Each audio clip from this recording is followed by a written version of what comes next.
and their history.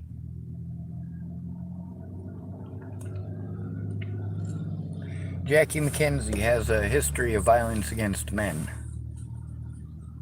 and a history of playing the victim. Jamie Curtis has a history of beating on men and playing the victim. Sarah Nelson of Lincoln Correction Center is one of the females that I tried to turn in. She's now in prison. You can look her name up, Sarah Nelson, Lincoln, Nebraska. In prison for sexual assault against an inmate. Michelle DeCini as well in my paperwork. It shows that I tried to turn her in. I also saved her life. Guess where she's at? In prison for sexual assault against an inmate, as well as smuggling in marijuana. That wasn't all she was bringing in. A lot of the phones that were in that facility came out of Michelle DeCini's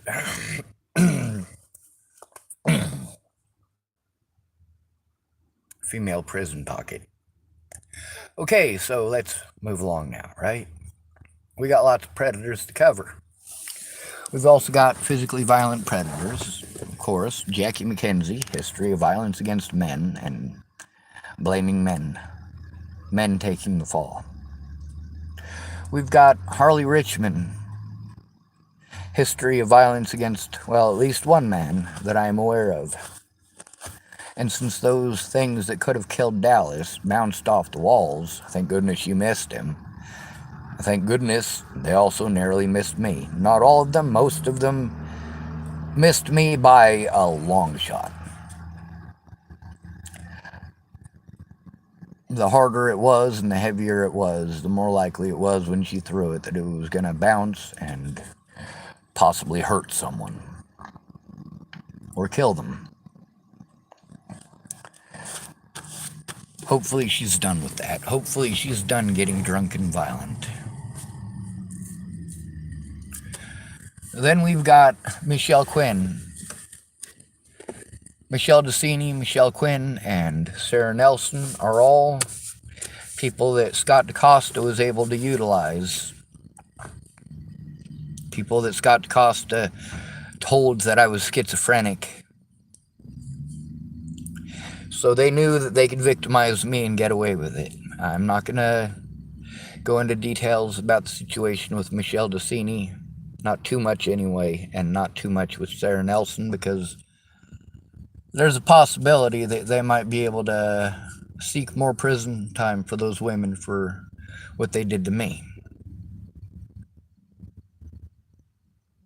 I'm sorry, my Tourette's is messing with me real heavy. I'm scared I'm going to run out of battery, and then I'll have a panic attack and a meltdown, and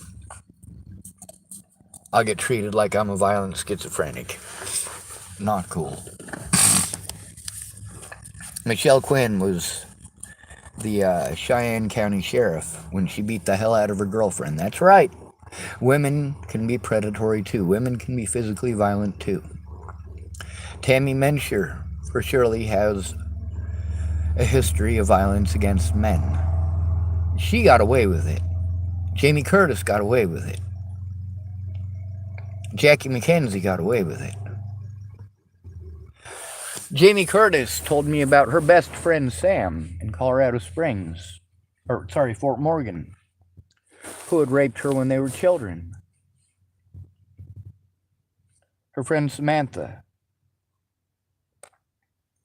She wasn't in my life, obviously, but that was one of the stories that Jamie told me. Is that story true? Well, I don't know. She's got a long history of lying to me and manipulating and playing. Not all predators are sexual. Some of them are physical.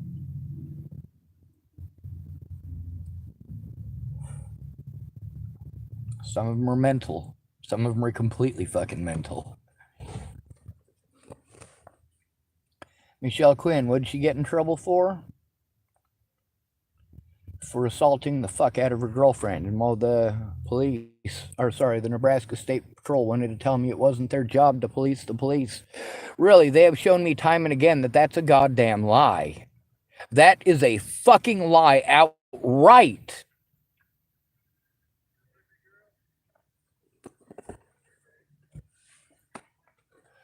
Multiple officers were involved in that assault, including Nebraska State Patrol. When I, again, repeatedly tried to turn in Scott DaCosta, Nebraska State Patrol lied to me, said it's not their job to police the police, told me I had to turn it into Scott DaCosta. I got to turn in the Dual County Sheriff to the Dual County Sheriff's Department. Does that make any fucking sense to you? I got to turn in Officer Schneider in Tacoma to Officer Schneider. Does that make sense to you? I got to turn Amanda Jonas of Longmont, Colorado into Amanda Jonas. Does that make any sense to you? Does this make any sense whatsoever? At all, even a little bit. Let's talk about Polly Olson and her involvement and the illegal actions that she took to assist in putting me in prison and denying me medical access while in there. Because in the prisons, if I was a convicted felon, I would have had access to those hospitals. I would have had access to those medical needs. When I was physically harmed by the guards in there, the doctor himself said that I needed to go get a CAT scan. Told me that himself.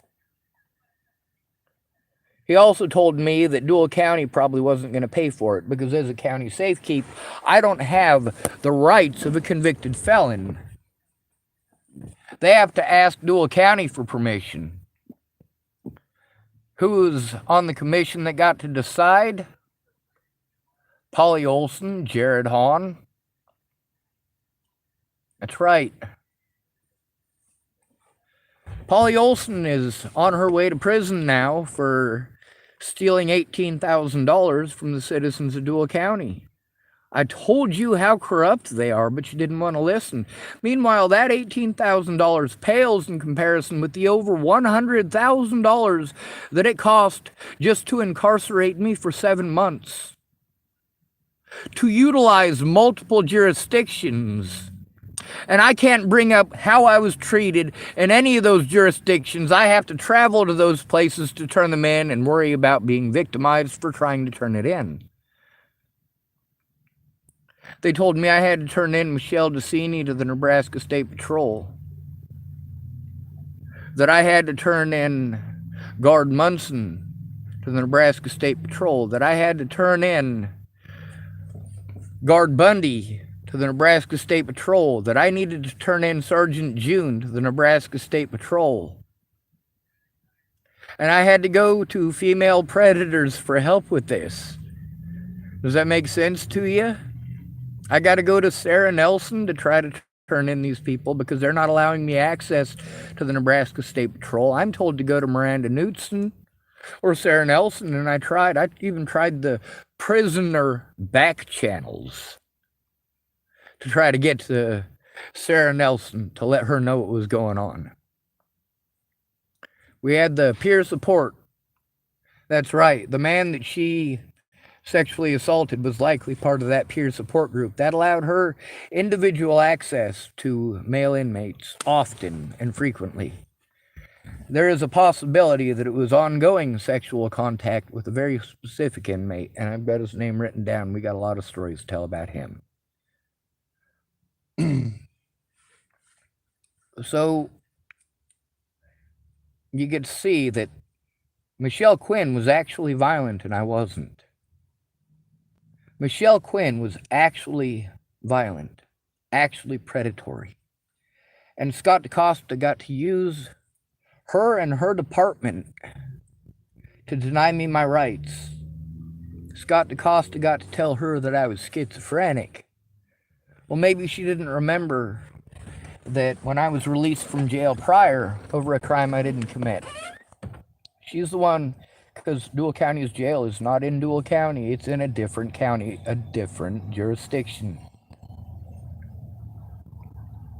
I got released from jail. Michelle Quinn gave me a ride to the county border so that instead of 20-something miles, I only had to walk like 7 miles to the border, my bad.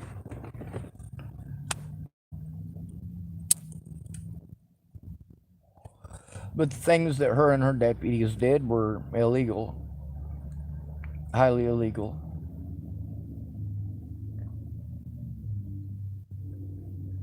But I can't get those body cameras, can I? Not without support in person, not without help in person, not without an advocate who's actually going to do what an advocate's supposed to do.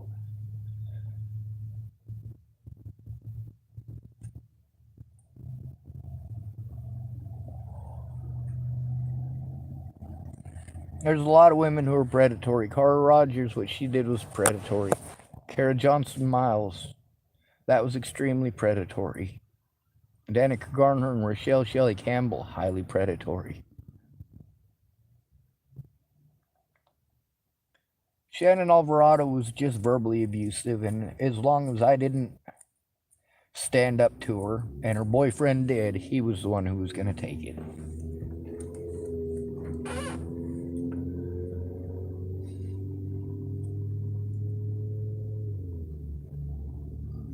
There's a lot of female predators in my life that are currently in trouble for their predatory action.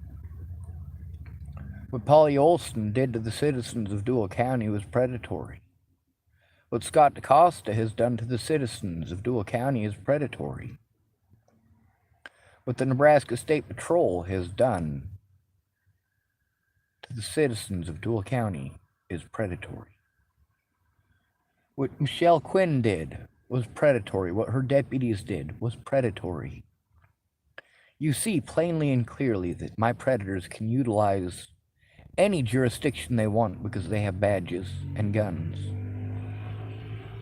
An oath is not going to stop someone whose job is to fucking lie to you. Only a body camera is going to do that.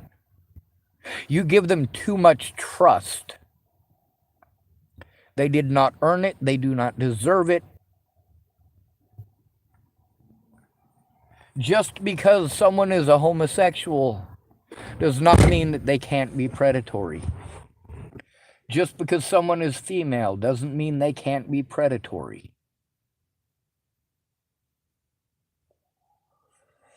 When I report on a story, I don't mind telling both sides. If I wasn't there, I'm willing to hear both sides. If I catch your bullshit, I'm going to say something. So just don't bullshit me. If you don't lie to me, I won't catch you. I won't catch you lying if you don't lie to me. Plain and simple.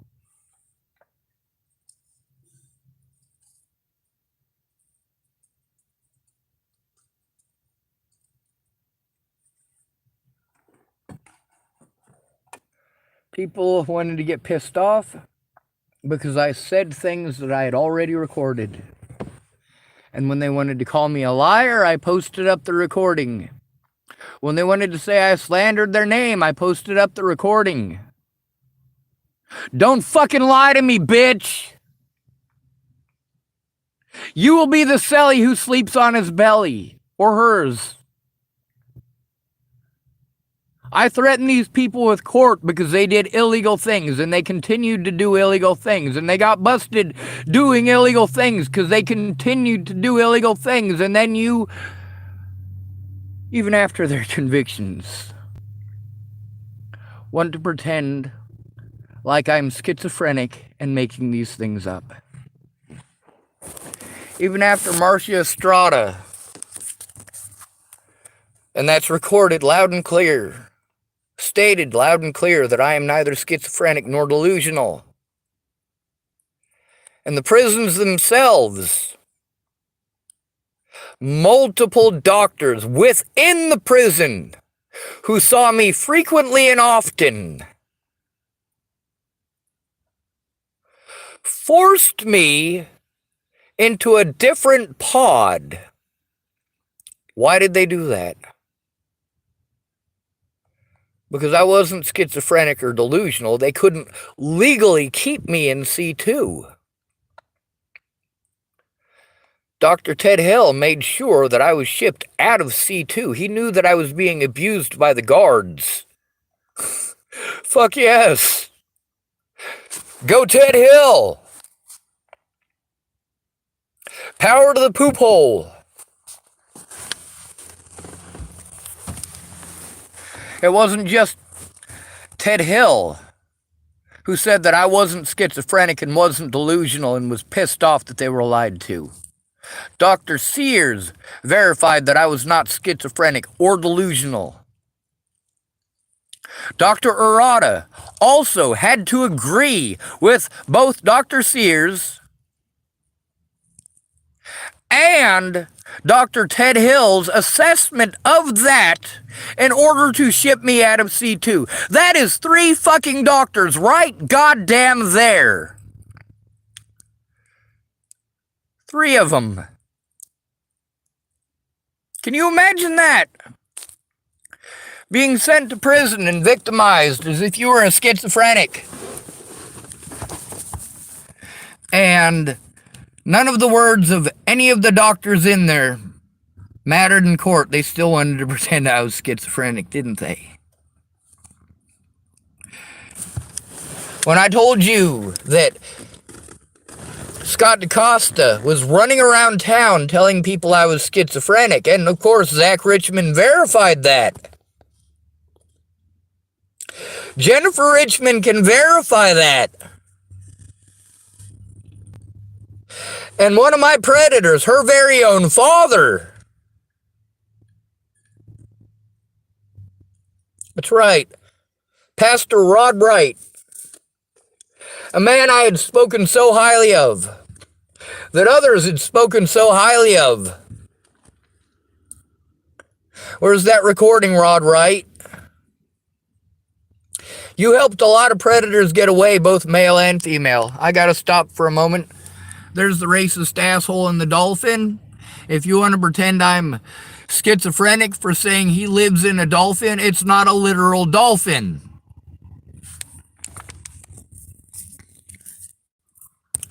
That's the racist guy right there. He's the one in one of the videos that I was recording. When I was telling y'all that he was calling me the N-word and that I had recorded on my clandestine device, yeah, I could go through and post that up.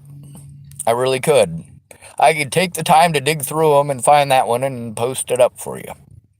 However, the fact that he pulled up next to me and called me the N-word, well, I don't have to go back and dig through all that evidence now, do I?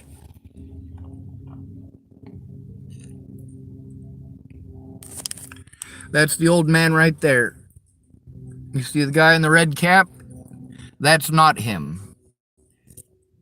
That guy right there. That guy right there was the one who was going to assault me at McDonald's. He's the one that calls me the N-word. He's the one in that video who called me the N-word. Drinking wine? So I told him I was going to pretend he doesn't exist. Huh? And I wasn't going to talk to him, and I'm still not going to talk to him. Hi, how's it going, kid? What's happening? Am I famous yet?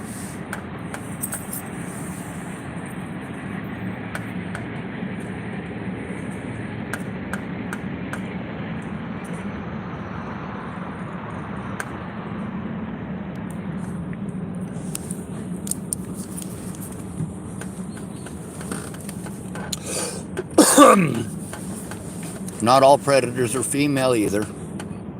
Oh my god, his dog is such a sweetheart. He really is. I'm not gonna... His dog is gonna walk around my car. Yeah, the old guy's a racist, and he hates Mexicans. He says he's not racist, because he uses the N-word. It's not a racist word. It was my last name. I'm like, my last name is Schwartz. Yes, it means black, but that's not what the N-word means, and that's not okay. I explained that to him repeatedly, and just like the situation that's recorded with Wendell McPhee's house, when Rod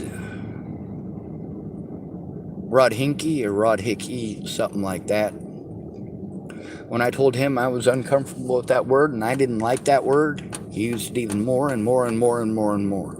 And it wasn't until the third time that Rod Hickey was over there that Wendell McPhee actually stood up to him. I said, I don't like that word. And Wendell McPhee said, and I don't like it either. And that's what it took for Rod Hickey to stop.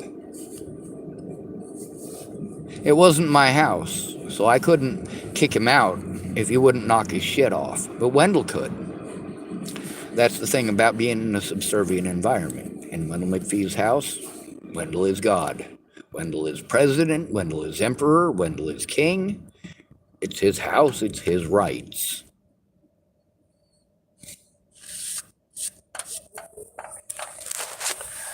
Recording those things is pretty easy.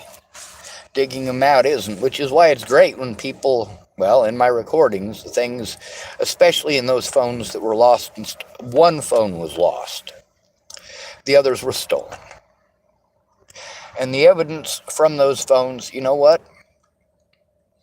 It was irreplaceable. But since then, I've gotten people to admit to those things in those recordings. The things that were saved in our text messages that they had claimed. I was able to get them to admit those things in our conversations. Not all of it, not all of them. You know, the cops knew it was up when I was trying to pull information on the crimes they committed. Hey, buddy, what's up? Oh, you're such a sweetie. Oh, my God, yes, this is not his dog. It's just another sweet dog. How are you doing? How are you doing? What is your name? I'm sorry, kids and dogs love me. They can't help it. Of course, I'm a big scary bear. I'm the big evil Sean Schwartz, aren't I? I'm the predator. Women could never possibly do anything wrong, and I must be the bad guy because women say so. Which women? What is their history? What have they done? What have they done to me? What have they done to others? And are you looking the other way? What Natalie Marie Bollinger did was highly predatory. What Alicia Bollinger did was highly predatory. What Maddie Boa did was highly predatory. What Leatha Plunkett did was highly predatory. And these people are highly predatory towards who? The most at-risk people.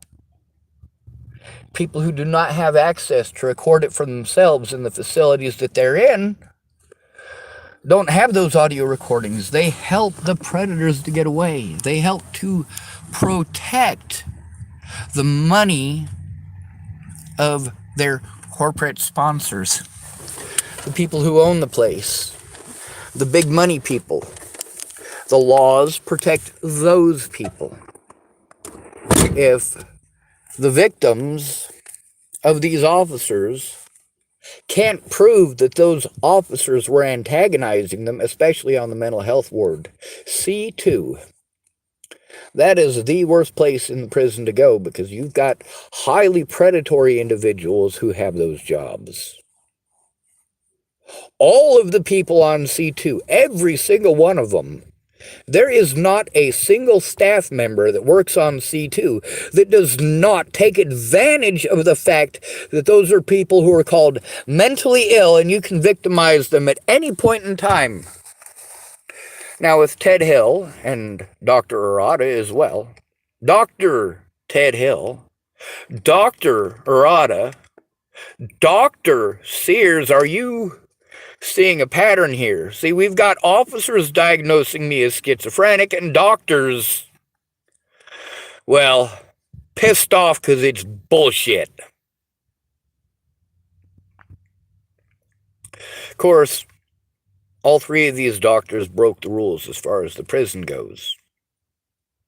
But as far as their professions go, they did not.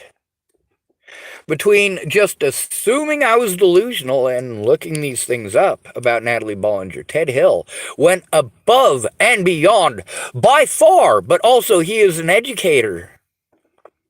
That's right, folks. He also teaches at the University of Nebraska at Lincoln, UNL. Teaches. Dr. Ted Hill. Thank you, everyone.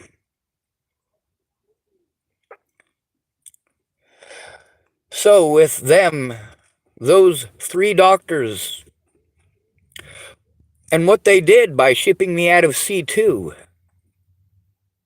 yes, with a diagnosis of schizophrenia and a diagnosis of delusions, they can't ship me out of C2,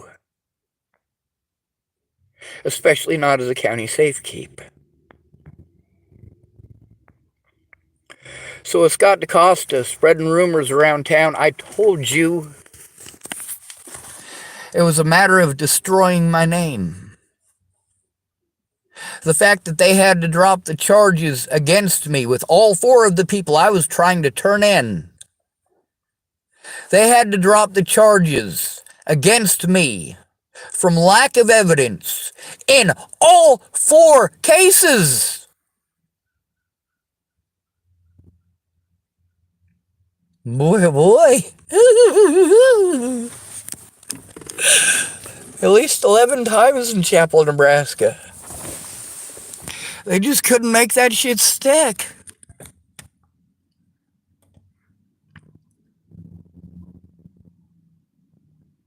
They'd had to destroy their body cameras to do that. Woohoo! And they would have had to destroy my evidence to do... Oh, yes. That's right, false charges. Those very same charges. All 4 of those cases were dropped from lack of evidence. And they got away with it by calling me mentally ill and by officers diagnosing me as schizophrenic. Officers.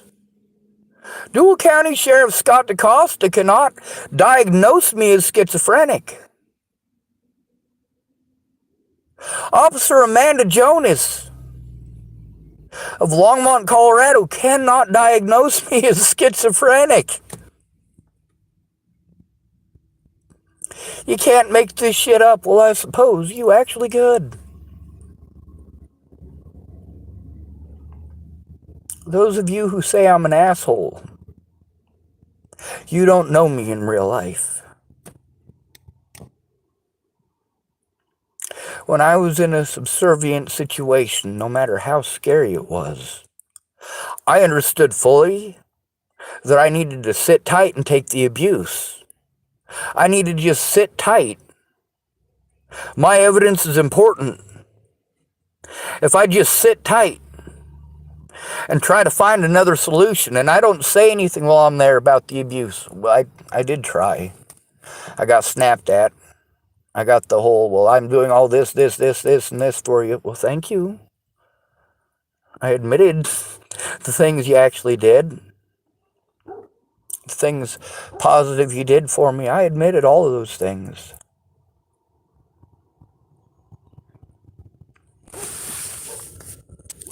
But you didn't. You didn't come forward to the courts. You didn't come forward to the media. You claim that you did, and I have the recordings that claim that you did, but if those things are true, you need to back your fucking shit up.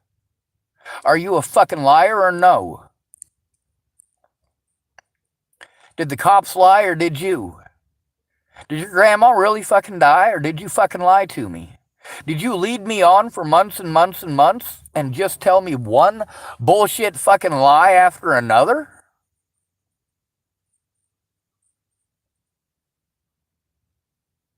Or did the cops lie? Did you actually intend on helping me, or did you lie to me like the cops said? The cops didn't say you lied to me. They said you wouldn't help me, probably because of the way that I act. Now, I've got overwhelming evidence that people were trying to help me, but they weren't trying to help me to turn in the evidence to the police. They weren't helping me to turn in my predators.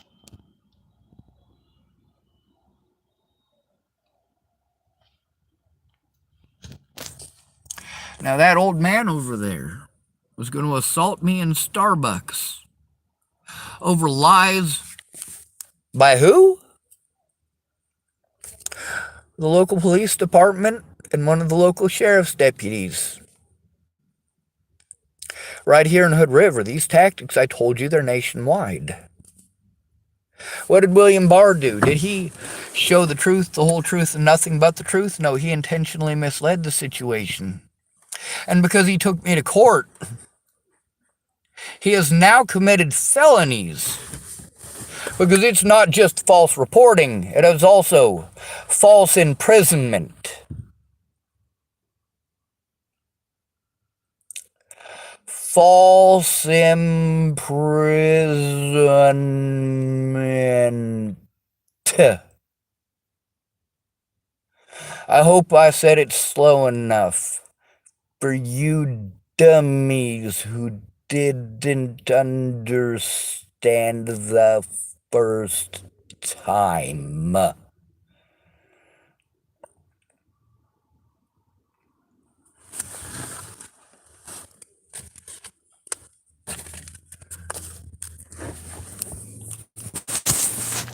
There are situations where I was wrong to take sides in, when it came between a male and a female. But, of course, our society requires that I take the side of the female, does it not? The female must be the victim and the male can't be. When a female asks you for help because she's being abused, you need to be the man. You need to be the man and protect her. Well, predatory women prey on that. They prey on that to manipulate you. Jamie didn't need to use that to manipulate me. She had her son. She can always use her son to manipulate me. She knows it. She knows to this day she can use her son to manipulate me. If she told me her son was unsafe and she wanted to work together with my predators in law enforcement, well, she could do something. She could say, my son is unsafe. I need a hero. And I would show up. And I would get arrested. And that would be the end of it. Alicia Bollinger could do the same thing. It almost worked. When Ted Bollinger was contacting me at my grandma's funeral and showing me and giving me no indication that Alicia Bollinger was alive, he was on her account. How did he gain access to her account? Why was he asking for my phone number when he had my phone number if Alicia was there? Alicia Bollinger had my number. She proved it when she called me on Rochelle Shelley Campbell's phone number on the 29th of December of 2017 to ask me where Natalie was. I don't fucking know.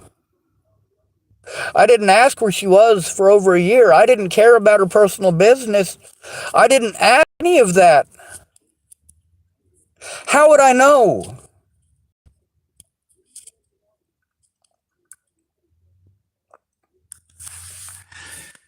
Those lies and that slander, that is predatory, and it resulted in death.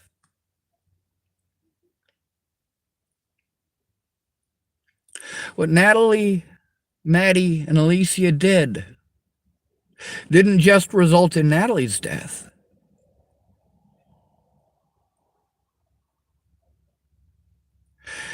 And I fessed up to my part in it. Her friends pushed me to the point of suicide. But then, when they push you to the point of suicide, you, the victim, are taken to a hospital.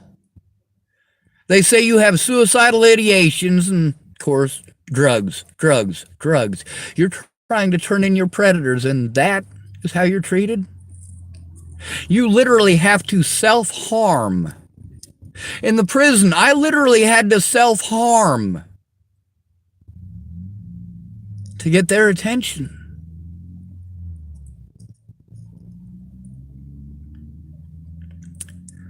Not that it mattered, they were physically assaulting me too.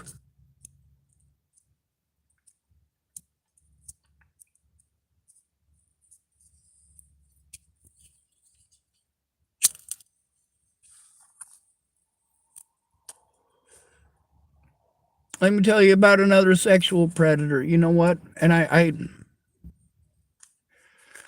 do make excuses for Nicole. I really do, and I shouldn't. Her stabbing me in the asshole with Carrot fucking Zilla, that is sexual predation. Especially when she knew, when I had told her repeatedly I was not okay with that. She was going to help me. Before Natalie died, she was going to help me. She's the one who hooked me up with Jeff Ritter from the Colorado Coalition of the Homeless. And he's the one that hooked me up with Kara Heller through the Colorado Coalition of the Homeless.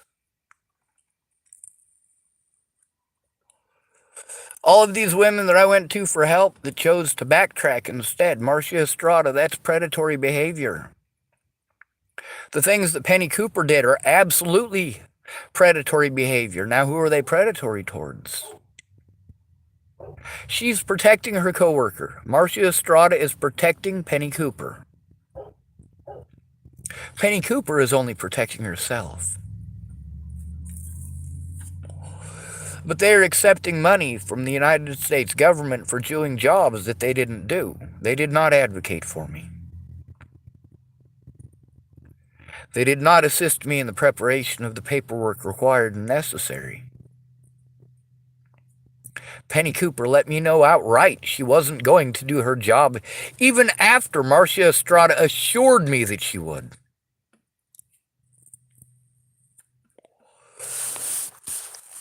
And then there's the, it's not my fault. Those cops want some extra time to try to frame me. The judge will fucking give it to them.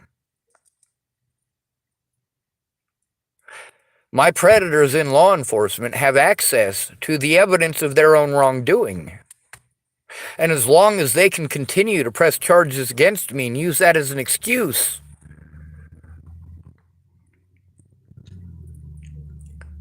they get to pretend that there is a history of violence from me that simply does not exist.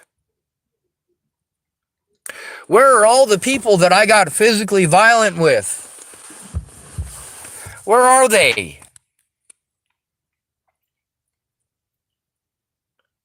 The only people that are pretending like I assaulted them are law enforcement officers who I was trying to turn in. The only ones.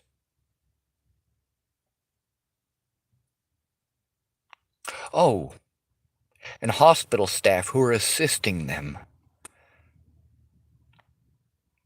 Why? Because Amanda Jonas was predatory and utilized state funds, utilized multiple jurisdictions and multiple agencies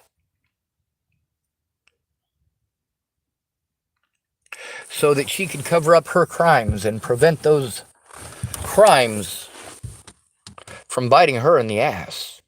That's why Brian Valenzuela stole my evidence. The evidence that I had gone there to show Amanda Jonas of the crimes that were committed against me by their department. Turns out, Amanda Jonas, I'd only talked to her by the phone by that point, but she was there. She was one of the officers that I was trying to turn in the situation where, yeah, I was in the Starbucks parking lot in Longmont. And they went out of their way to mislead the situation, to take me to the hospital when they were telling me that when we got to the hospital, they were going to take my report. They took me to the hospital and then they left. And I insisted they come back and take a report. And I was injected with mind-altering drugs for that and assaulted. And while I was being assaulted by Officer Burke, who it turned out was supposed to call me and investigate the situation with Natalie Bollinger and the supposed stalking, he was now working for Longmont Police Department, and he was one of the ones there too. When they intentionally misled the situation to assist my predators, I told you that they would. But I'm not allowed to show that evidence, and they're allowed to destroy whatever they want. They're allowed to press charges whenever they want and make it their word versus mine whenever they want, without an advocate present in person to protect my rights, who actually has a vested interest in me. There are none. Shannon Alvarado didn't actually try to help me in the way that I needed. She was interested in helping her friend Marnie. She wanted to find her friend Marnie. When she asked for my help finding Marnie, how long did it take me to make a post about Marnie? Not 30 seconds. I made multiple posts about her friend Marnie. I shared her posts about her friend Marnie. Did she do that favor for me? Did she return the favor? She did not. She made zero effort. She wanted to manipulate behind closed doors and be angry when I made it public.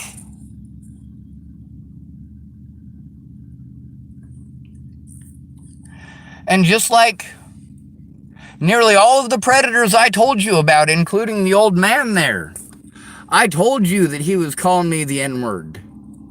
And instead of having to dig through my clandestine audio recording device and spend literally 6 to 8 hours trying to reload and download that onto my computer so that I can do all of the fancy editing stuff and wait for it to get done with finally fucking downloading because it's just an audio file, for you to hear that that man did, in fact, call me the N-word repeatedly over and over.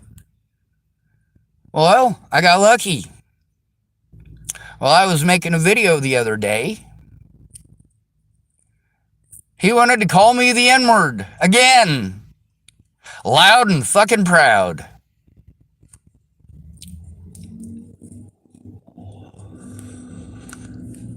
My predators committed their crimes blatantly and openly. Their actions show that they were certain that they would have backup and would not get in any trouble whatsoever. And sure enough, backup came along when they pulled their tricks. Like when Rochelle Shelley Campbell wanted to pocket dial me and make it sound like there was a scuffle, but there wasn't. And Officer Michael Beard was already outside of the house before the 911 call that I made even went through. And his conduct towards me, and of course, it was when I was alone. When Candace was gone, she'd already left the house.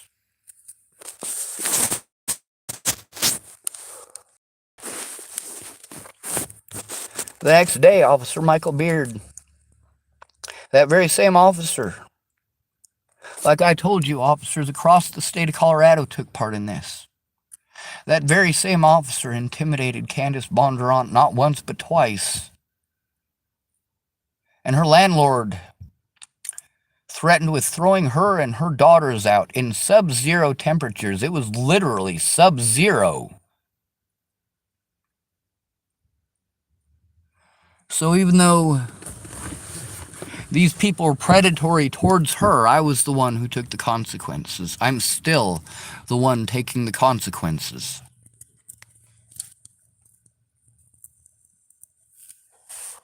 You will believe anything that anybody tells you about me, won't you? Because you hate me that much. Those of you who got busted lying will assist any of my predators, even the predators that, of course, what Kayla Trujillo did was indeed predatory.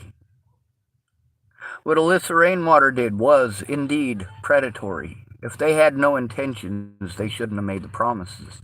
They went at each other's throats. But guess what? Those women started working together as soon as both of them knew that I had exposed both of them. If the things that Alyssa Rainwater said about the situation with Amanda Jonas and Ted Bollinger was true, and Amanda Jonas said the opposite, which one am I to believe? Did Alyssa Rainwater do anything to take that to court? She claimed that she was going to, and it kept on. Last minute she couldn't. Well, I'd already gone through that with her mother for 7 months. I was done with that shit. 7 months. I'd already dealt with that shit for Miss Peaches for almost 2 years by that point. Because remember, the first time that I went to Miss Peaches about the situation, I'd gone to Natalie about the abuse already in November. I'd gone to Maddie Boa about the abuse already in November. I blocked all three of those women when I left Virginia in October of 2017 or 2016. I unblocked them to ask them for help because of the abuse by the rumors, because of the rumors. And then they blocked me, treated me like I was a horrible person. When I went to Miss Peaches about the situation in December of 2016, same shit. When you go to somebody about your predators when you're a homeless male, nobody cares. They blow you off. They say it's not going to do any good. It's because they know the bias against the homeless. They know it's not going to do any good because everyone hates the homeless. The police have taught you all that the homeless are the enemy.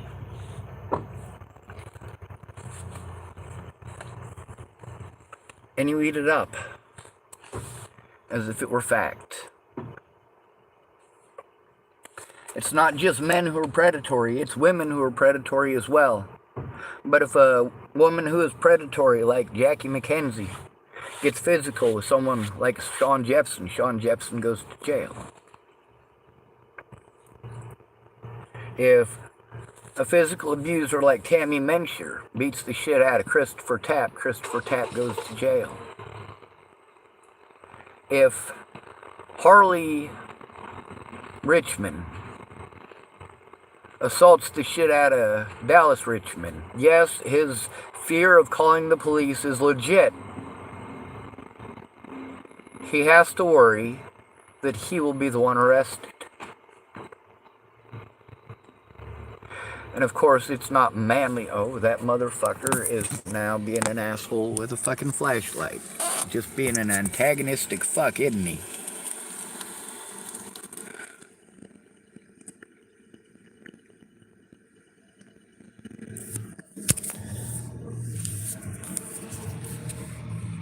Oh, how did I turn it around like that? Huh.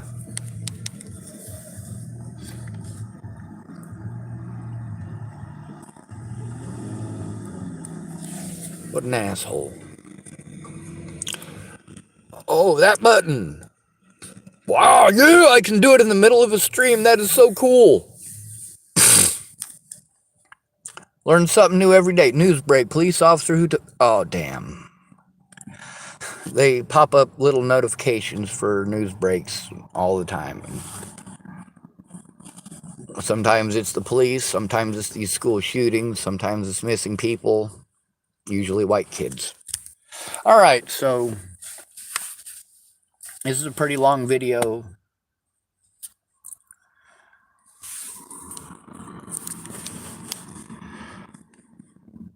There have been a few women who have been sexually predatory towards me, but they didn't rape me. My male predators that sexually assaulted me did.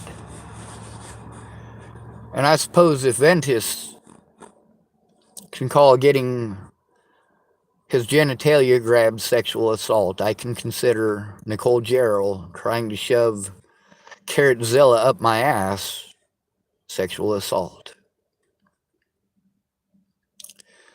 There is no statute of limitations on sexual assault. But unlike a woman, I have to prove it and I don't have recorded evidence. A woman can just make the accusation and it's good enough. Especially if she's pretty. Doesn't matter if she's on drugs. Now, what do these officers do? The officers, when you try to turn them in, they do the same thing that a man does when he beats the fuck out of his wife. Lock you up, whether it's in a closet, like former Dual County prosecutor Douglas Pollock did to his wife. He was allowed to keep his job as county prosecutor after beating the fuck out of his wife and locking her in a closet for 3 fucking days. He was given fucking probation and allowed to keep his job as county prosecutor because the crime that he committed, Douglas Pollock lived in Colorado. And he beat the fuck out of his wife in Colorado and locked her in the closet in Colorado. Sean Jepson once offered me a gun. He told me he'd give me a gun if I'd go shoot Pollock. A lot of people tell me they'll give me guns if I'll go shoot people. That's one of the things about people running their mouth about how somebody different must be a serial killer, must be willing to go out and fucking shoot people. No, not gonna happen. But did Natalie Marie Bollinger have to prove any of the things that she said? No, she didn't. I couldn't go to court. Didn't even know I had a fucking court date. Officer Michael West had broken the law when they delivered that. He broke the law. And you look at the situation, there is none of those things. None of those things. All of the crimes in Boulder County that were committed against me. So serving me the papers in Boulder County, yeah, not the right jurisdiction, asshole. And then, of course, she was living in Broomfield. I didn't know this at the time. I was told that I had to turn it in to the jurisdictions that my predators were living in. That's difficult to do when I didn't know where Natalie Bollinger fucking lived. It's awful difficult to drag her ass into court when I didn't know where the fuck she lived. It's awful difficult to get a court date when you don't know where someone lives. It's difficult to fucking stalk somebody when you don't know where they live. The address that was on that protection order.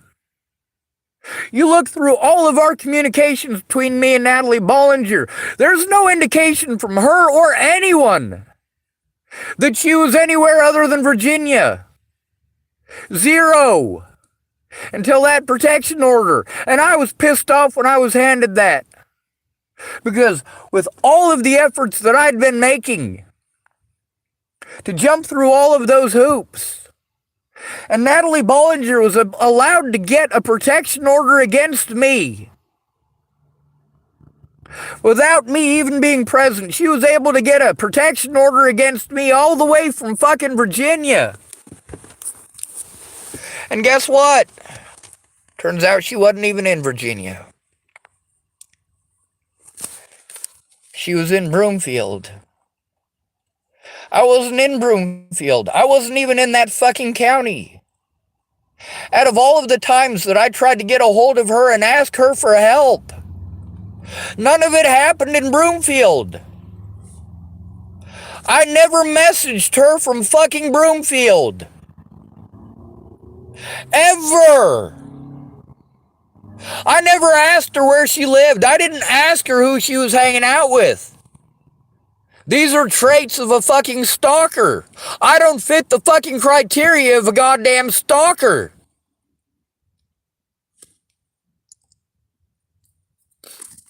No matter what, when I go to the cops, there's always some excuse.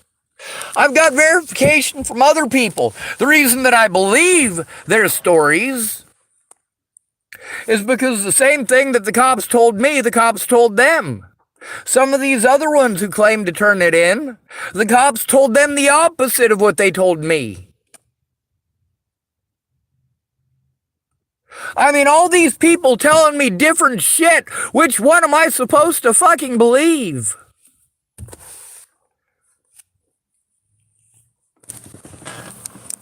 What I knew is that the lawyers had told me because of the mentally ill tag, I needed a guardian or an advocate. That nobody was going to touch it unless a parent or fucking guardian fought for my fucking rights. They told me that what I needed to do was document the threats and the harassment. And I did my best to document it by speaking out.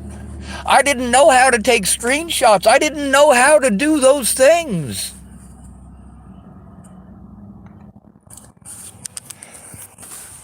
So I had to document it on Facebook. And I left place markers where I was talking about the situation, but I didn't use the names. So that I could type up some keywords later and find out what date it actually happened.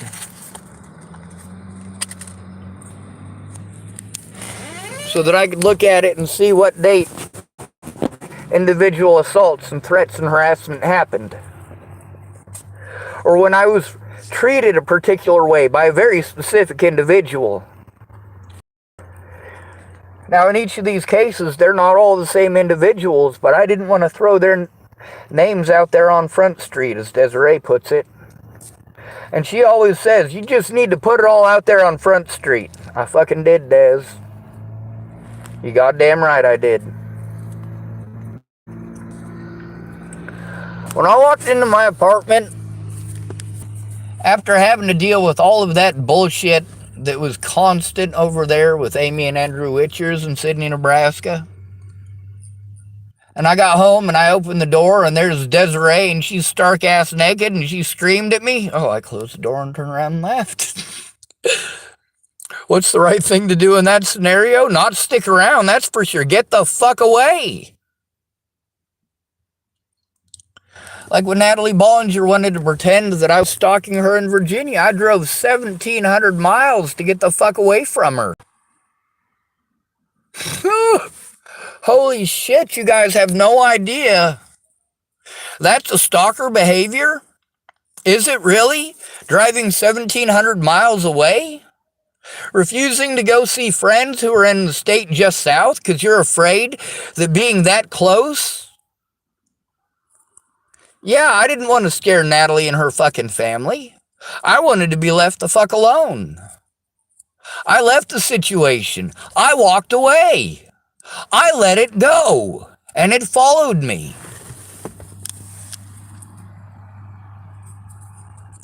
And that's not okay. When a man leaves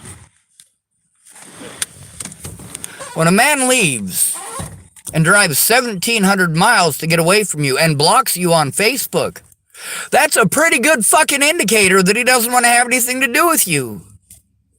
That's a pretty good indication that he is saying and stating loud and clearly to you that it is over. You have overextended the abuse that I am willing to fucking take to protect you and to defend you and to help you as a recovering addict. No, the moment you start placing blame on me for your bullshit, I am fucking gone.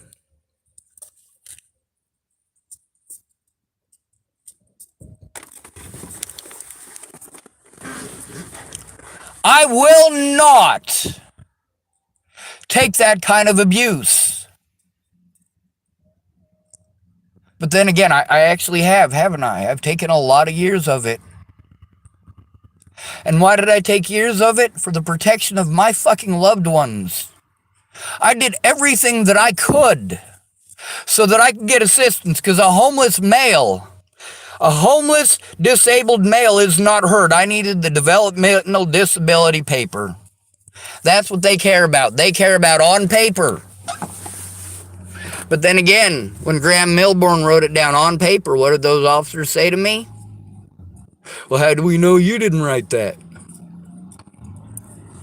When I tried to show the situations in person, when I was talking to officers and show that there were people that, yes, spoke up about my character.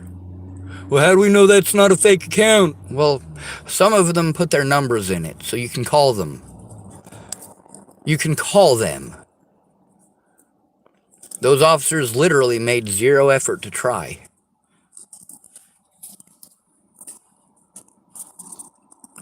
And you guys want to keep saying it's not your fault, it's not your fault, it's not your fault. It absolutely is your fault. When they slandered me and harmed me over that slander, they also slandered you. They said things that were untrue. Now you want to call me a liar if I say the truth. If I repeat what the cops said, if I repeat what is written on my court paperwork by those officers, and you're going to tell me that it's not true?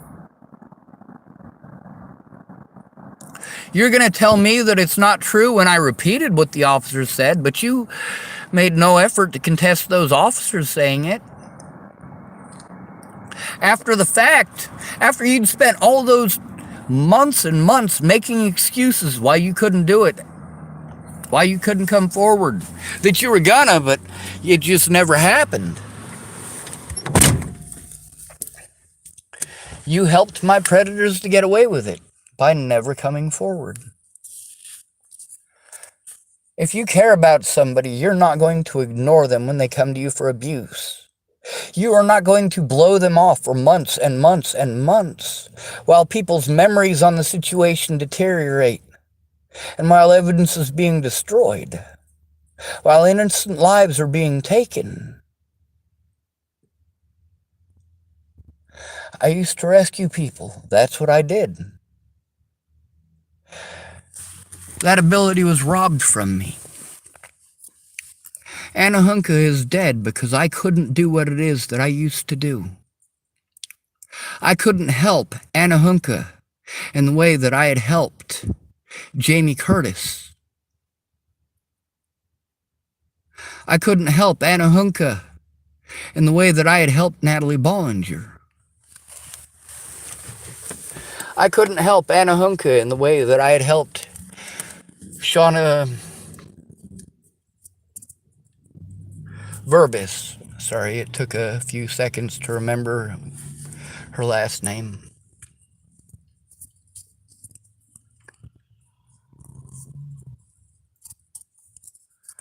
Alright, well, I can't show that.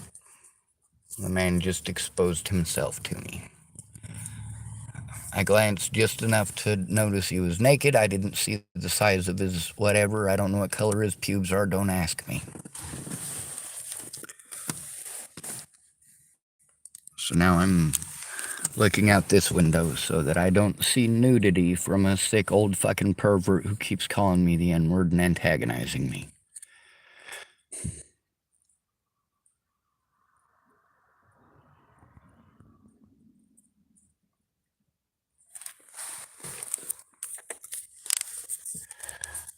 Police protect female predators because of bias and because of societal expectations.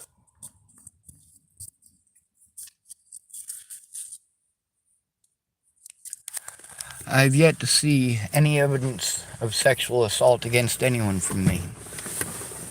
I've yet to see even one message from Natalie Bollinger or Alicia Bollinger to literally anyone saying that I sexually assaulted either one. To this day, not a single shred of evidence, not a single accusation from even Alicia Bollinger of sexual misconduct or molestation or rape.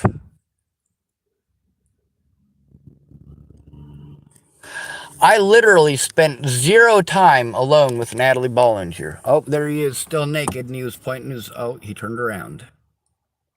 He's still naked. All right, I was about to turn it real quick, because if I show male genitalia on my channel, this video will get taken down, and that's not cool. There will never be a day that I don't speak out. Even in an assisted living home, I'm still going to tell the truth about the situation. Every single day, even if I literally have to say it to the wall. And yes, I know that'll seem crazy to those people, but it's a matter of keeping my word. Just as I told Natalie Marie Bollinger that I wouldn't shave my beard. And to this day, I have not shaved my beard.